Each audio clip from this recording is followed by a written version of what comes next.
Hello again, everybody. Welcome back in. It is the Doug Russell Television Show right here on SportsRadio1250.com.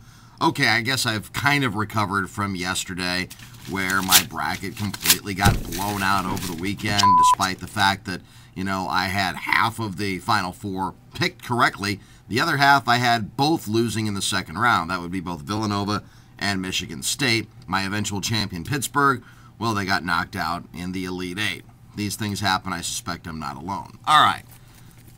Let's go into the upside-down Milwaukee Braves cap and today's Spotlight Brewer. By the way, 1 week until opening day, at least in San Francisco, a week from Friday. That's when we get going at Miller Park. Mike Rivera, backup catcher, is your Spotlight player for today.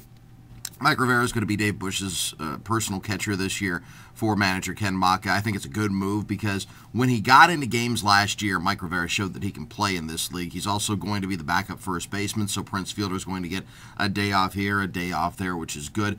Now, Mike Rivera was very successful last year when he got into games. The problem was he just didn't get into enough games. If you extrapolate out his entire body of work over an entire season, granted, he's still only going to play in probably 35 to 45 games when all is said and done. But if you extrapolate out everything that he did over the course of an entire season, is he still going to hit well over 300? Probably not. That's not necessarily what you need from a backup catcher. What you do need is what Mike Rivera brings you, and that's a lot of smarts and a cerebral aspect of the game that not a lot of backup catchers bring to the table. Certainly he's learning from Jason Kendall last year, and that couldn't do anything but help Mike Rivera. All right, it has been 1,056 days since... Oh, I have sizzle.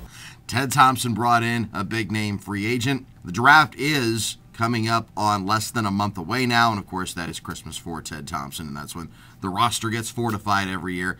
But just pointing it out once again, 1,056 days and counting since Charles Woodson became a Green Bay Packer. Also, Tiger Woods. If anybody doesn't think that Tiger Woods is the greatest golfer of all time, I would submit to you that you don't know the history of the game. You don't know how focused Tiger Woods is. You don't want to acknowledge the fact that he's done something at a younger age than anyone else. He's a remarkable athlete any way you slice it.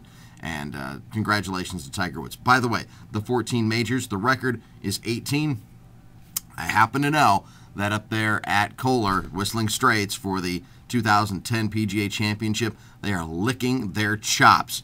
If Tiger Woods maybe wins a Masters or two, maybe wins the U.S. Open, maybe this year's PGA Championship, perhaps a British along the way, he could either tie or break Jack Nicklaus's record during the 2010 PGA Championship at Whistling Straits. Just something to keep in mind. All right, have a great day, everybody. We'll talk to you tomorrow right here on SportsRadio1250.com, and tomorrow morning, starting at 5 on the Doug and Mike Show, cooked up by George Webb Restaurants on Sports Radio 1250 WSSB. Have a great day, everybody. Doug Russell Show. Doug Russell Show. Doug Russell Show.